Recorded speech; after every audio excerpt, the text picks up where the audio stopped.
Hello guys. तो Taiwan pro show की pre judging complete हो गई है और मैंने वैसे तो सोचा नहीं था कि मैं वीडियो बनाऊंगा, बट मुझे फुटेज मिल गई है बिल्कुल एचडी, तो मैं उस हिसाब से वीडियो बना रहा हूं। और यहाँ पर हमारे इंडिया के 3 एथलीट्स compete कर रहे थे। Yes guys, 3 athletes, Lovepreet Singh, IBB pro Sam और मनोज पाटिल। तो इसी हिसाब से मैं देखने में बहुत ज़्यादा इंटरेस्टेड था। और जब यहाँ पे जजिंग स्टार्ट हुई तो सबसे पहले यहाँ पोजिंग करने के लिए आए आईबीबी प्रो सैम।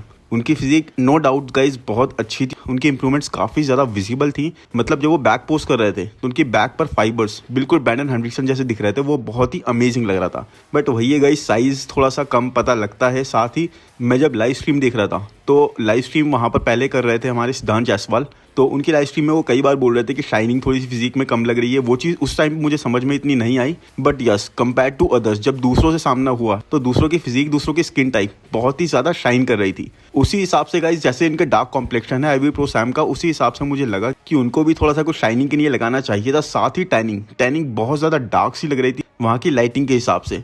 तो इस हिसाब से आईबीबी प्रो सैम की स्किन क्वालिटी वैसे ही ऑलरेडी बहुत डार्क है, तो उसी हिसाब से हमारे सारे इंडियन एथलीट्स को थोड़ी सी लाइट सी, थोड़ी सी शाइनिंग वाली टैनिंग करवानी चाहिए, ताकि उनकी फिजिक, ताकि उनकी ऑब्लिक्स वगैरह, एप्स वगैरह काफ़ी ज़्यादा विजिबल हो, जो कि वहाँ पर ज़्यादा इतने विजिबल हो नहीं पा रहे थे। मतलब यस, क्लोजली हो रहे होंगे, बट वैसे अगर आप दूसरों के साथ कंपेयर टू खड़ा देखोगे तो उस हिसाब से उनकी बॉडी, उनकी स्किन क्वालिटी उभर कर नहीं आ रही थी। But yes, IBB pro Sam was very improved. उसके बाद हमारे आए मनोज पाटिल, और मनोज पाटिल का गाइज पता नहीं, मुझे तो इतनी फिजिक लोग बहुत ज़्यादा अप्रिशिएट कर रहे थे।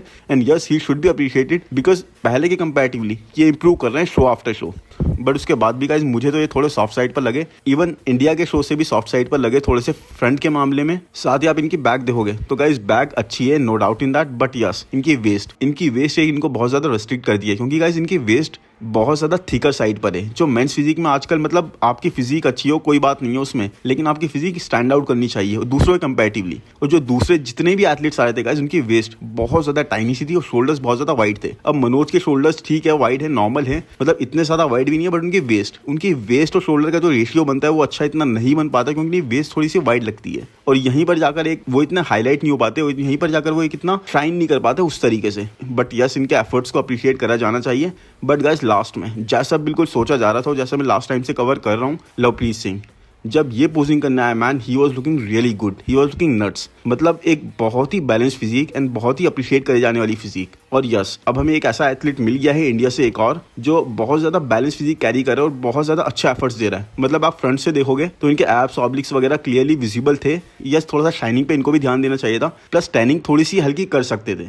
उसके बाद भी गाइस इनकी फिजिक काफ़ी अच्छी थी, काफ़ी स्टैंड आउट कर रही थी, जो जजिस को अच्छी लग रही थी। बैक पोस्ट में इनकी बैक की थिकनेस काफ़ी अच्छी थी, काफ़ी विजिबल थी। जब ये बैक स्क्वीज कर रहे थे बैक पोज हिट करने से पहले, that was a really great movement. मतलब स्टैंड आउट कर रहे थे ये बहुत ज़्यादा और पता लग रहा था ये। वही है गाइस, इनको थोड़ा सा और साइज अपना ऐड करना पड़ेगा, थोड़ा सा अपने लैट्स पे काम करना पड़ेगा। और yes, he is going to be the next one who can go to the Olympia. तो उसके बाद हमें लग रहा था कि फर्स्ट कॉल आउट में ये तो आ जाएंगे। लोग तो बोल रहे थे गाइस कि मनोज पाटिल और आईबीबी प्रो सैम ये दोनों भी आ सकते हैं। बट मेरे हिसाब से गाइस मुझे सच में ये लगा कि लवप्रीत सिंह के बहुत ज़्यादा स्ट्रॉन्ग चांसेस है, जिस तरह से वो स्टैंड आउट कर रहे थे, जिस तरह से वो पोस्ट कर रहे थे। और उसी हिसाब से गाइस जब फर्स्ट कॉल आउट हुआ तो first call out Lovepreet Singh भी थे, और ये टॉप 3 के लिए बैटल कर रहे हैं इस टाइम पर। अब देखो इनके साथ जो सेंटर में खड़े हैं, कितनी ज़्यादा इनकी फिजिक स्टैंड आउट कर रही है, कितनी ज़्यादा इनकी फिजिक पे, इनकी बॉडी पे शाइनिंग पता लग रही है। वहीं शाइनिंग कम होने की वजह से लवप्रीत सिंह की उस तरह से डिटेल्स विजिबल नहीं हो पा रही।